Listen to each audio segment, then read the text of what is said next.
कहा कि अमित जी ने खुदा गवाह में मुझे ऐसे घोड़े पे से ऐसे उठा के वो भागते हुए आते हैं और उठा लेते हैं।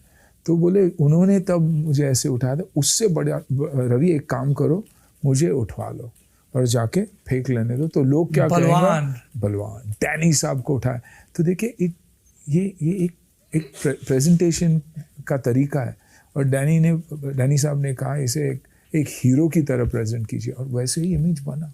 क्योंकि ऑडियंस इतनी तब इनोसेंट थी कि they used to believe every character that was there, and इसीलिए आज भी मुझे वो मिसिंग लिंक वही लगता है कि हम अपने ऑडियंस से डिस्कनेक्ट हो चुके हैं। उन्हें चाहिए मारुति और हम उन्हें दे रहे हैं रोल्स रॉयस। तो दैट इज मास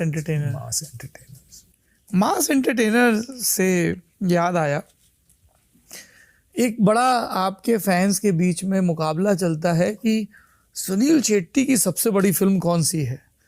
एक वर्ग कहता है बलवान, एक वर्ग कहता है कृष्णा, कुछ लोग हेरा फेरी का जिक्र करते हैं, फिर जिक्र आता है धड़कन का जिसमें एक भी एक्शन सीक्वेंस नहीं है।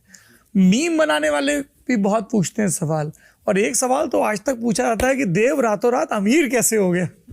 आज तो बहुत इजी है, टेक वर्ल्ड में कुछ भी हो सकता है। हाँ। तभी भी हमने यही कहा था, आई थिंक इंटरनेट का जमाना तभी शुरू हुआ था। जी बिल्कुल नया। तो एक्सप्लेनेशन हमने उसमें नहीं दिया, तो शायद धर्मेश ने यही सोचा होगा कि इंटरनेट से पैसे कमाया होगा देव ने, लेकिन कमाया तो था क्योंकि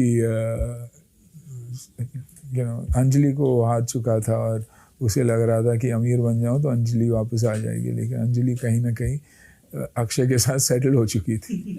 उस फिल्म का क्लाइमैक्स भी बदला गया क्या?